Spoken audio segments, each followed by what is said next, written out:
on the menu, Crows.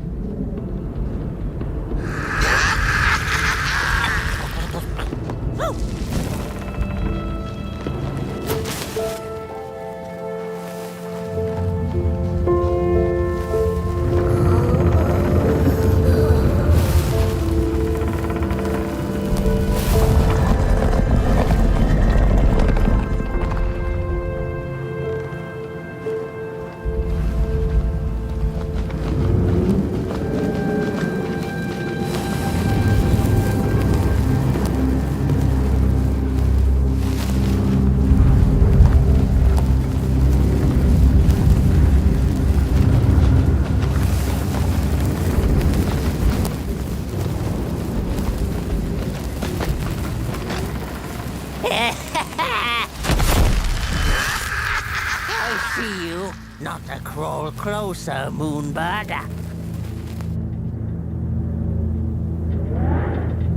Avert your greedy gaze. The moving pictures are not for you.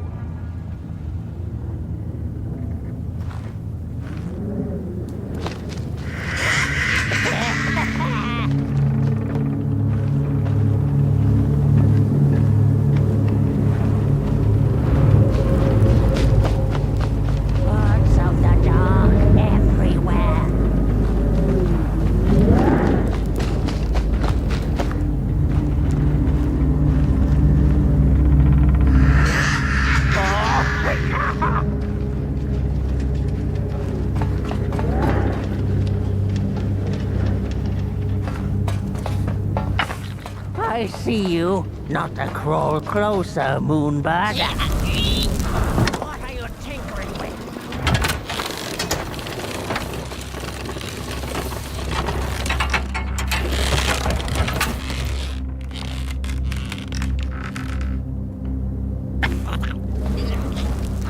What are you doing back there?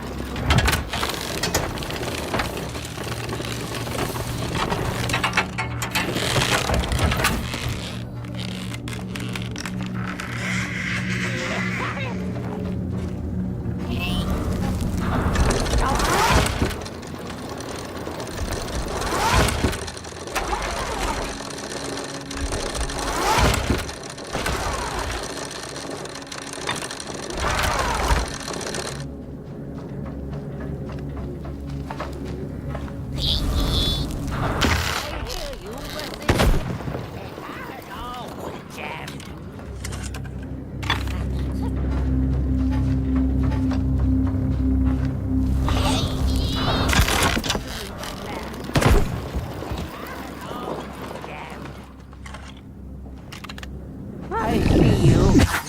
Roll closer, Moonbird.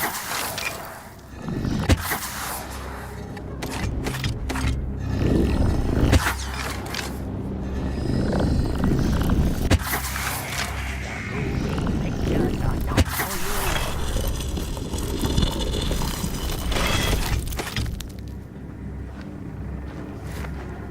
Birds of the dark everywhere.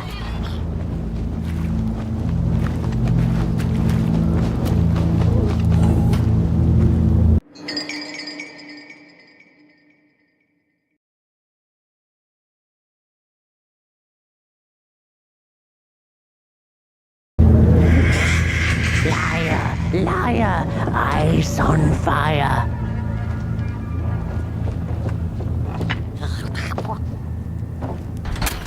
Birds. Ah, the pictures. They're moving again. Forbidden. It is forbidden. It is forbidden. Hush, I've no talking in the theater, fools.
Stories.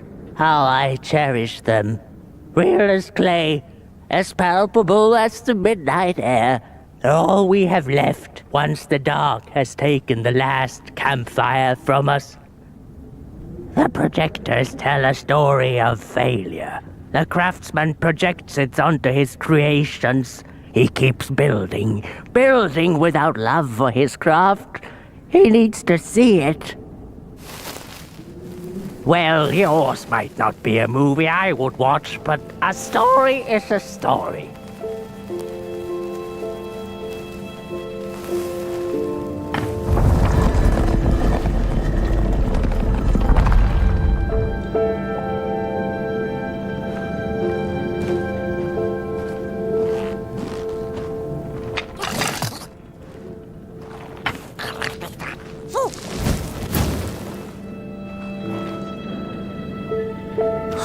Darkness vanishes.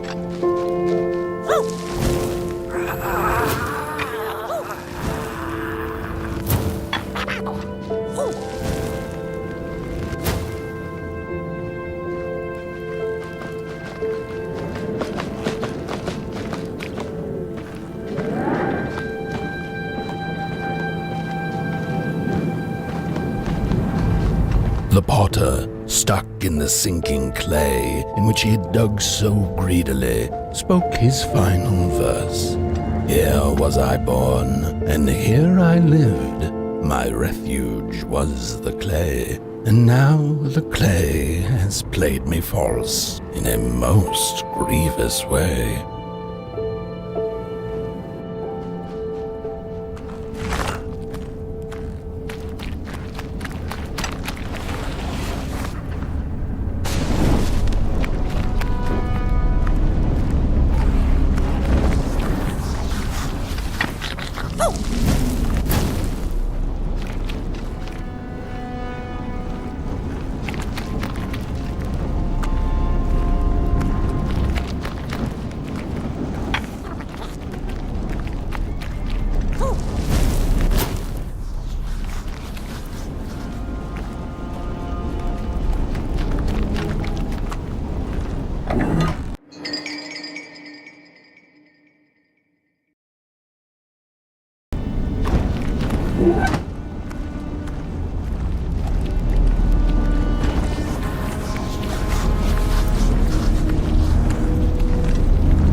Blind explorers discovered a sleeping beast.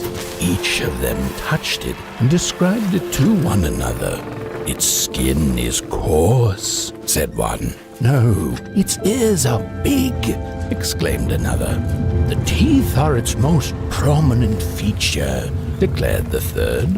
Who was right or wrong mattered little, as the beast awoke and ate them all.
Rule.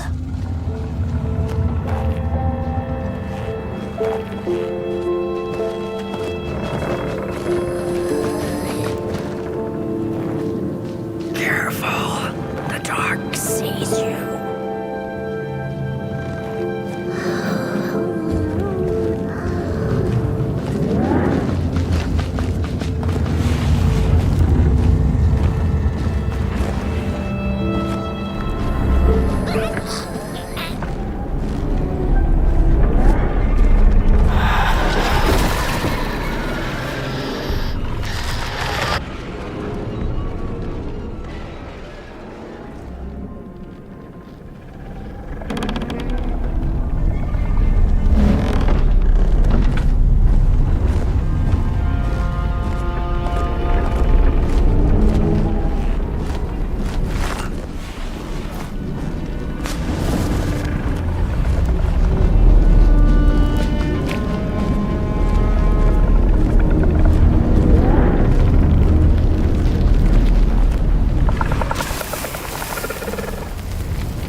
sorry reflections of the daughter. None of them will ever dance, ever feel the warmth of their maker's heart. They can never be enough.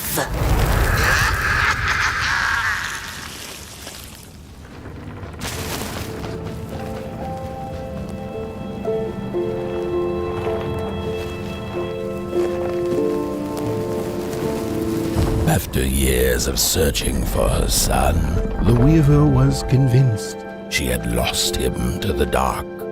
One night, there came a knock upon the door.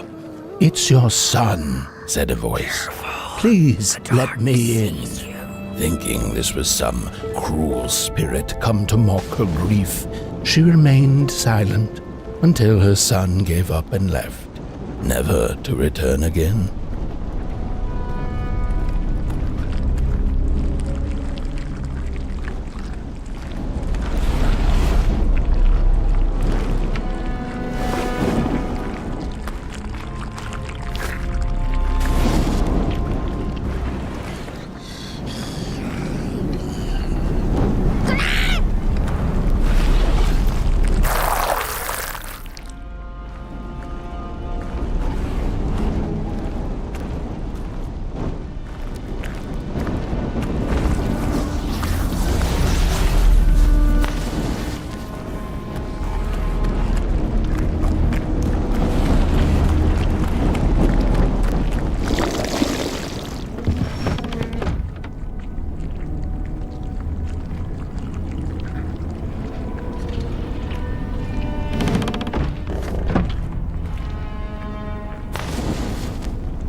Most of my life, I've been afraid of the dark. When I was little, my childminder got annoyed with me and tossed me into a wardrobe as punishment. She let me sit there, alone, and I sat perfectly still so that no closet monsters would notice me. It was the longest, most terrible 15 minutes. Many years later, I don't know what happened, but now I love sitting alone in the dark. I get into the wardrobe, close the doors, and I sit perfectly still. It's like a void, empty, but not cold, where nothing exists and everything is possible.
The father hoped the daughter would fill his heart with fire, failing to see that she needed a fire of her own. His princess danced away, and he stayed behind, cemented in his ancient groove.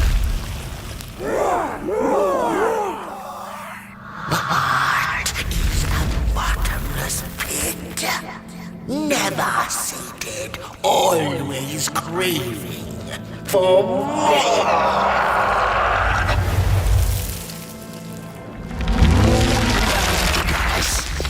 Enough.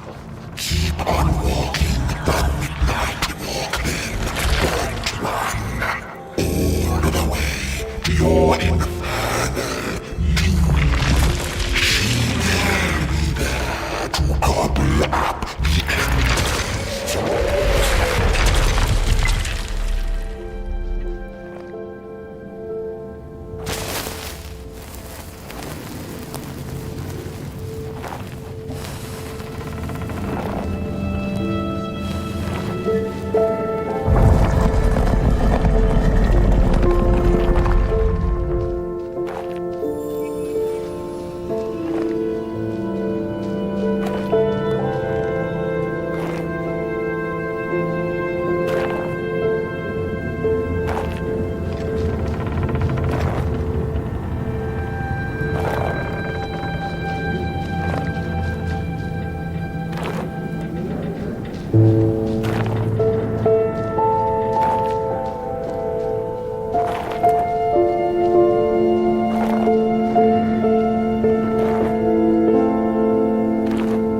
had taken a nap that had lasted 2 decades. Now that counts as oversleeping even by Merkel standards. She had awoken anxiously this time, feeling misplaced and confused. She moved further into panic when she was greeted not by the sun's life-giving caress, but once again by the silently mocking night sky.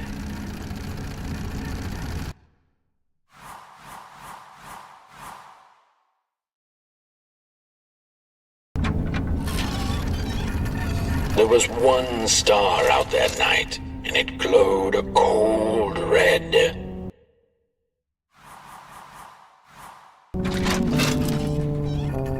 There was one star out that night, and it glowed a cold red. Who took the sun away? The Merkel asked it. But it was too distant, so she could not hear its reply if it had one. The Merkel had never felt so empty and alone. Lost in quiet despair, she managed to open up to the winds and followed their gentle push south down the Midnight Walk and to the Darklands.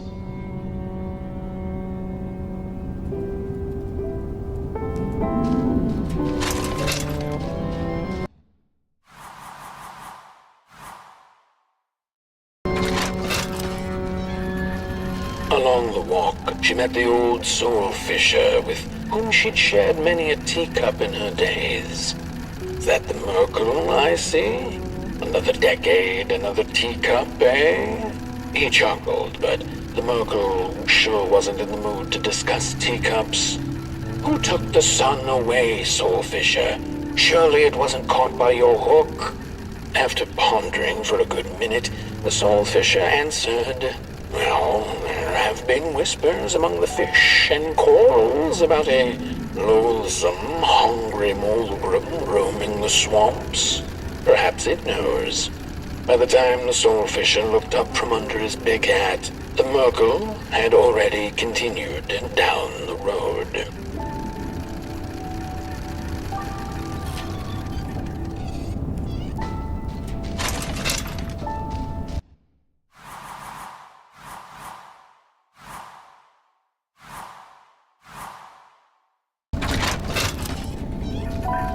After a long while of following oversized snail-like tracks in the mud, trudging deeper and deeper into the mushroom-ridden swamps, the Merkel heard a harrowing howl.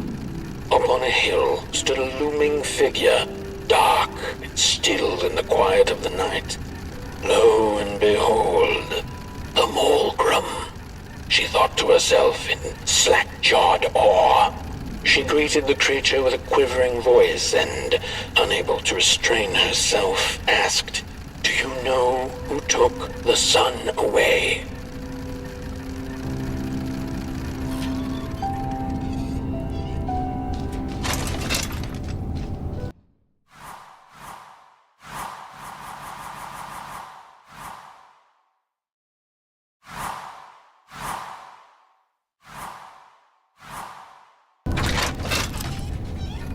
Talking to monsters had never been any Merkel's forte, but this meeting proved spectacularly disastrous. Barely escaping the gnashing teeth of the Mulgrim, she managed to escape by jumping into a lake, following its stream away from the swamps. Although the Mulgrim was far behind her, she could still hear its melancholy howl. Mad with grief, she mumbled, "As I will be, unless I find the sun again." Tired from running, she searched for shelter and found a dark, dank cave. Cozy, even by Merkel's standards.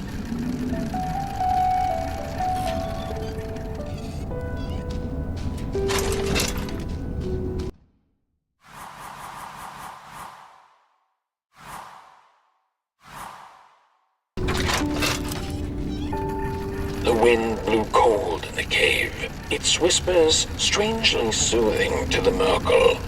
As it turned out, the whispering belonged to a pack of starving crawlers who had begun circling her.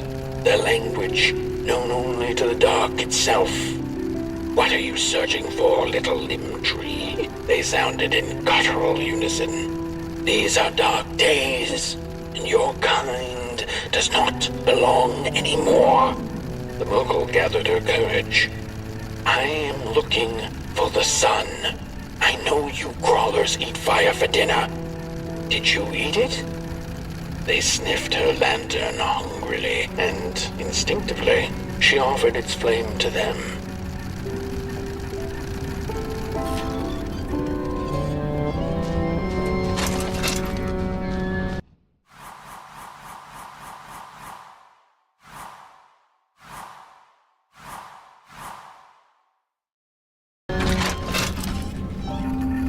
The crawlers cackled like mad chickens.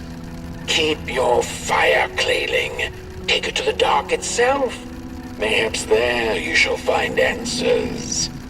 Before the poor little Murgle could shriek, the crawlers had gone with the wind. Knowing not where to find the dark itself, everything looked pretty dark to her. The Murgle found her way back on the road, further away from home than she had ever been. The hills were looking stranger by the hour. The rocks upon them seemed to move. They were the head people, a peaceful yet grumpy sort who didn't take kindly to somebody's perusing their lands. They muttered at her as she passed them, but she couldn't make out their words. What's that, little headlings? Are you saying you know who took the sun away? But the heads only grunted and rolled away, back to the safety of their huts.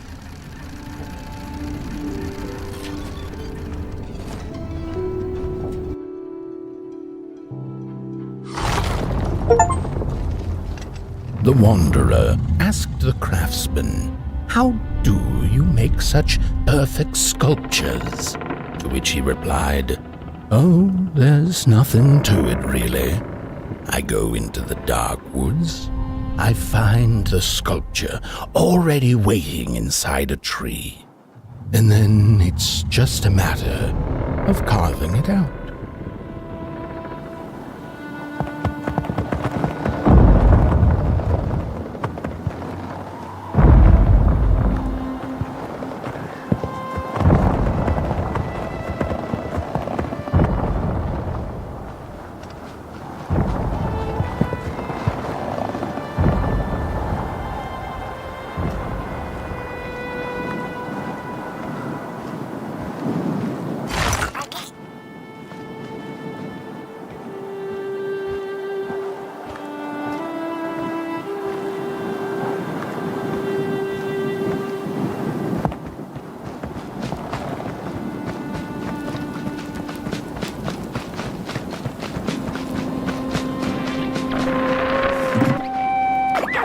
When I was a child, I exchanged letters with a monster in the woods. We were best pals, and we shared all our secrets with each other. One day, my sister told me that the monster wasn't real, that she'd written me all those letters to play a joke on me. But the joke's on her, because I knew the truth about the monster in the woods, and we exchange letters to this day.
very far now.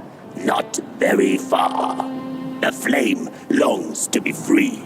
Caged, it cannot truly burn. How beautiful. How tantalizing. It is simply the way of fire. It is what it is.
When the nameless maker lost his creation to the dark,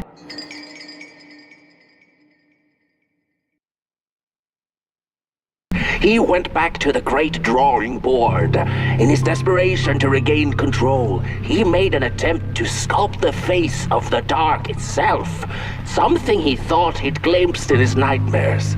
But the face wormed itself out of his mind's eye, and instead his twisted sculptures came alive, grinning and many-legged. Thus, the Grinners escaped and seeped into this world as a reminder to the Maker that there is always something to smile about, even when things don't go the way you hoped.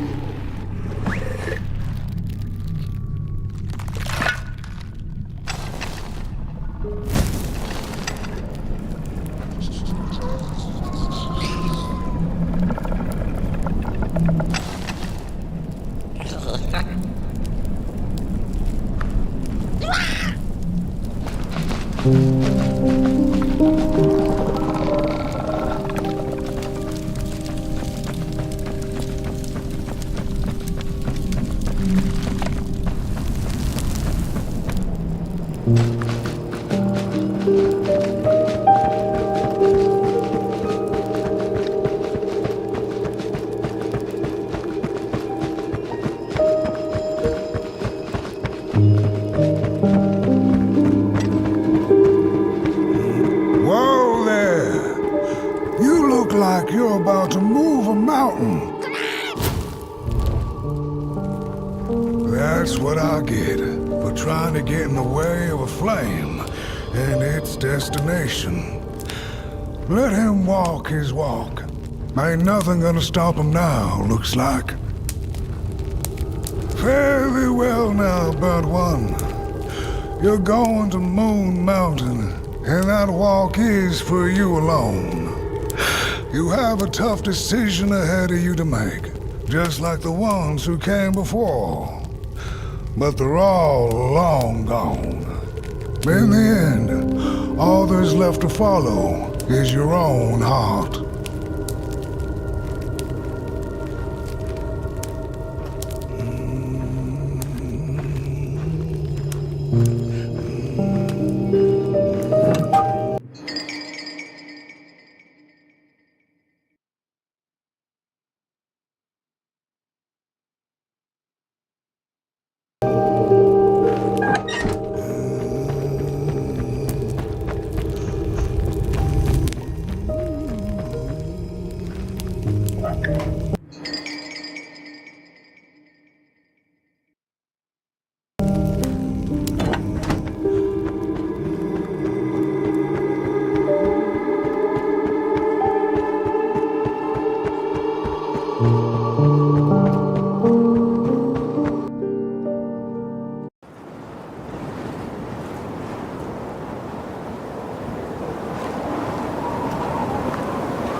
When I was a child, I exchanged letters with a monster in the woods.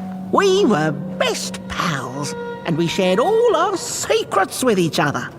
One day, my sister told me that the monster wasn't real, that she'd written me all those letters to play a joke on me. But the joke's on her, because I knew the truth about the monster in the woods, and we exchange letters to this day. Oi! You the caretaker of this little fireball? What were you thinking, Let?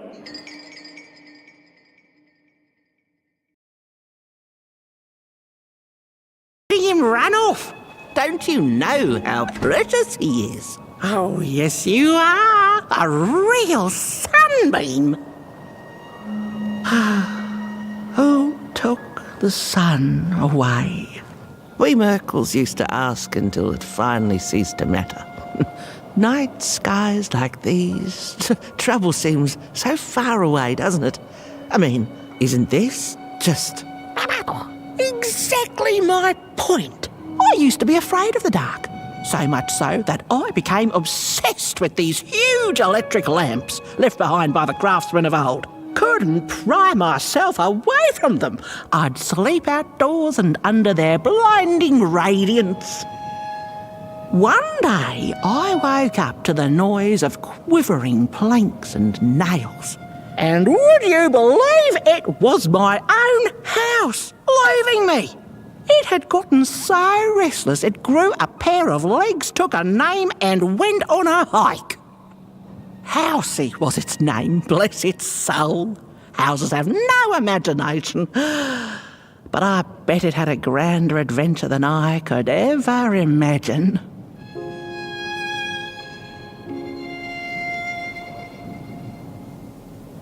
This little flame is your home, burnt one.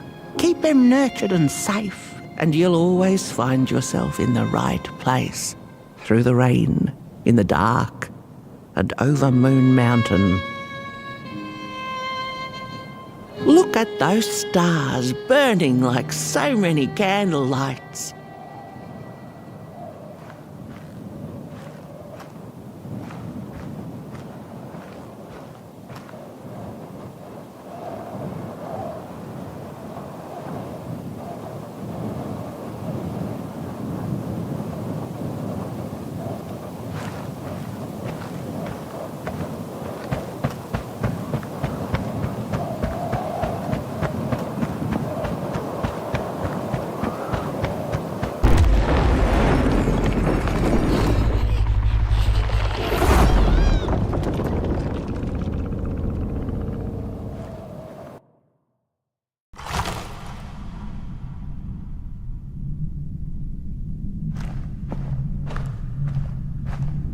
What is the dark?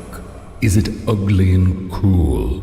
Is it a place for monstrosities, for fools lost in the woods? A terrible void where all your nightmares come true.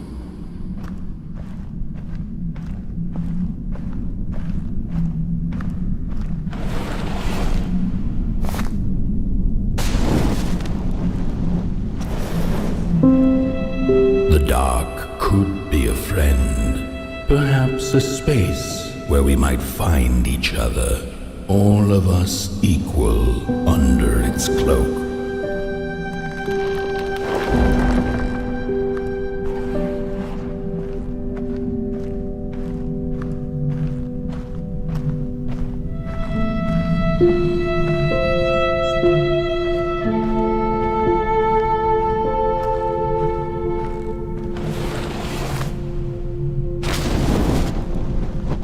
The dark could be an embrace and the release of the old, like taking off a tight shoe, laying bare one's feet, and taking a first step onto a new adventure.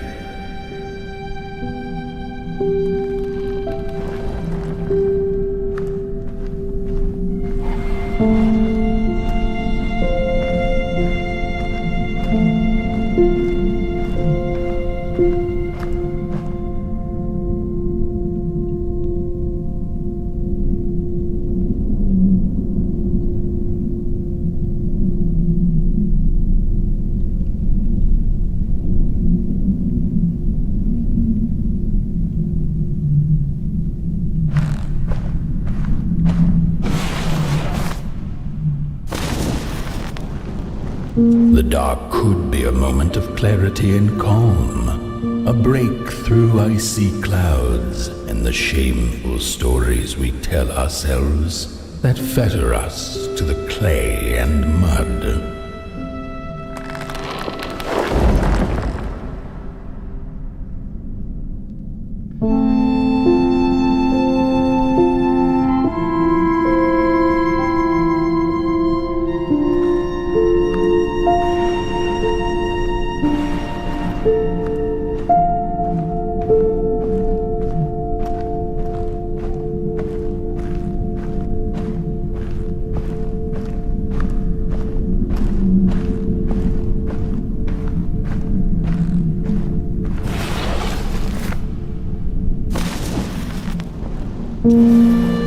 The dark could be the space and time that we need to recover from the death of a dream and the quiet promise of new beginnings waiting on the other side of grief.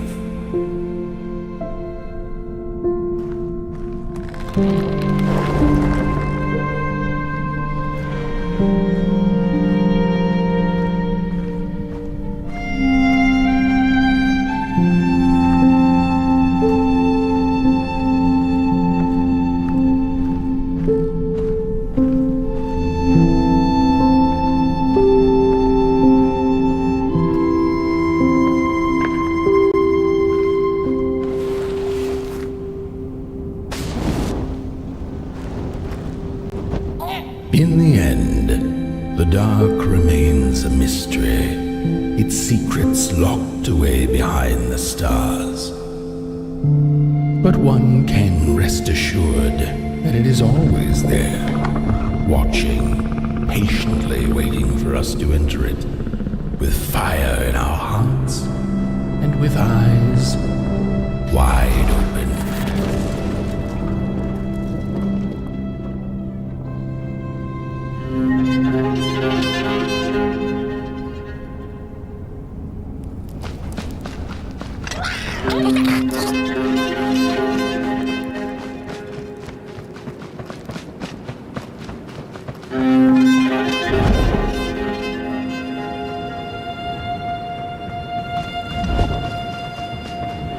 You've arrived.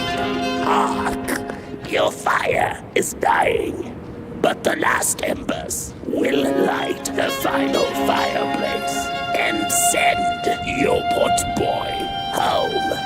Can you do what you must? Natural, you must. It is destined, and you will be loved and forgotten.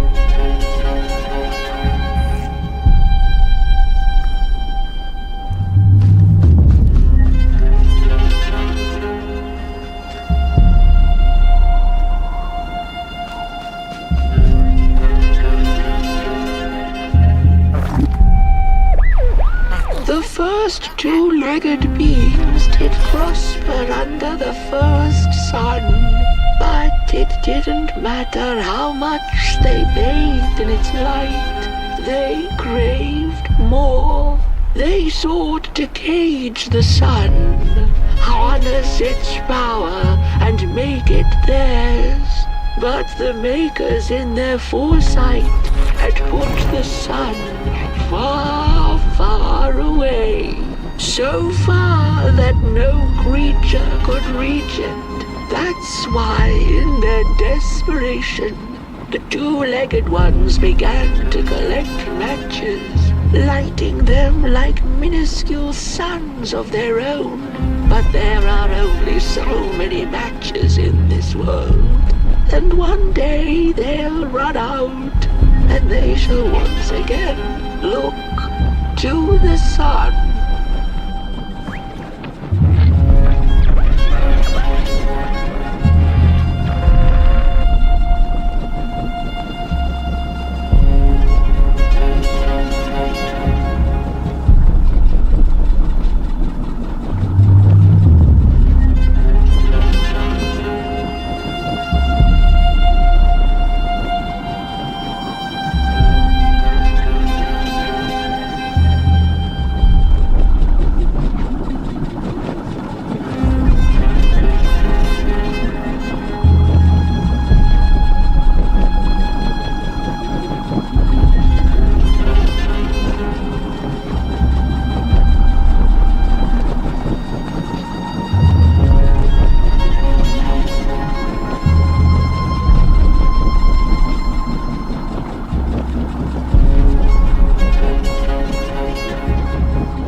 It's just gone. I had this wretched gut feeling like something was up, like something was on the way, a danger I never could have guessed. I figured that's just how I always feel, and my worries seldom come true. And now here I am, and I have been for some time now, and it just won't come back. I don't think it... While I had it, I didn't know what to do with it, how to care for it, enjoy it. But if I had it again tonight, I'd probably waste it all over again.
Once upon a time, some folk on the other side of this and that had the most strange and beautiful dream. I hope that tonight you caught a glimpse of it, and I wish you the levity and grace to smile in the darkest of times and on the way down your midnight walk.